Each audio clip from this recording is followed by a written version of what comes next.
For the last decade, the media industry relied on a simple formula: capture screen time, sell subscriptions, and repeat. But today, that traditional model of endless digital consumption is rapidly breaking down into hundreds of fragmented, unprofitable pieces. This line chart tracks subscriber volume for legacy assets like MSG Networks. In a single recent period, their base dropped by 14.5% as viewers continued to abandon traditional television. Fighting for idle screen time on a smartphone has become a race to the bottom. With margins shrinking and acquisition cost rising, institutional investors are starting to pull their capital out of the digital feed and placing it somewhere entirely different. Recently, Morgan Stanley's equity research division issued a wave of bullish calls across the entertainment sector. Analysts Sean Diffley and Daniel Duran upgraded price targets for 3 specific companies, betting on the physical world rather than new streaming tech. This strategy focuses on the experience economy, an investment thesis that prioritizes assets requiring high-impact physical participation from the audience. The logic is straightforward. If an event or a venue cannot be downloaded, pirated, or replicated on a 6-inch screen, it possesses a structural economic moat. People have to show up, and they are willing to pay a premium to do it. When proposed for the Las Vegas skyline, markets viewed the Sphere as a massive construction liability. Today, it operates as a high-margin media platform. This comparative bar chart shows Wall Street's expectations versus reality for Q4 2025. Consensus predicted a 16-cent loss, but Sphere posted actual earnings of $1.23. That surge was driven largely by The Wizard of Oz, generating an estimated $290 million in sales. With the business model validated, the company is scaling. They plan a $1 billion venue at National Harbor in Maryland, with local incentives covering nearly $200 million of the cost. Sphere proves that physical venues can achieve significant operating leverage. Once the initial infrastructure is built, the content acts like software. It can be duplicated and swapped out with near zero marginal cost.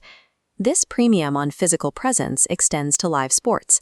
Morgan Stanley recently named Liberty Formula One a top pick within their coverage, setting a price target of $117. This chart shows Formula One's momentum. In 2025, revenue increased 14% to $3.87 billion, and adjusted OIBDA grew 20%. Liberty is applying this monetization strategy to their recent acquisition of MotoGP, aiming to consolidate sponsorships and expand the calendar for a second global asset. Because these live races command massive audiences that sponsors and broadcasters struggle to reach elsewhere, Liberty maintains significant leverage. This makes the business model far more resilient to cord-cutting than traditional scripted media. This bar chart compares Lionsgate Studios' current valuation against the broader entertainment market. Morgan Stanley assigned a $14 price target, noting that the company trades at a price-to-sales ratio of just 0.7, roughly half the industry average. That valuation gap is challenged by immediate theatrical success. Their recent biopic, Michael, grossed over $200 million globally in its opening weekend alone. But the true structural moat isn't the box office. It's the studio's 18,000-title IP library. Over the trailing 12 months, that back catalog generated a record $1.05 billion in revenue. As streaming platforms consolidate, they are forced to license these established cultural hits. Lionsgate owns the vault, allowing them to collect rent no matter who wins the platform wars. An LED dome in Las Vegas, a global racing circuit, and a massive film catalog all share the same defining trait. They command real-world attendance and deep cultural relevance that digital code cannot easily disrupt. There are risks involved. Building massive physical venues requires billions in upfront funding, and film production is inherently subject to the volatility of the box office. Yet the trend is clear. The organizations that thrive in the coming decade will likely be the ones that command premium, real-world engagement rather than those chasing idle digital screen time.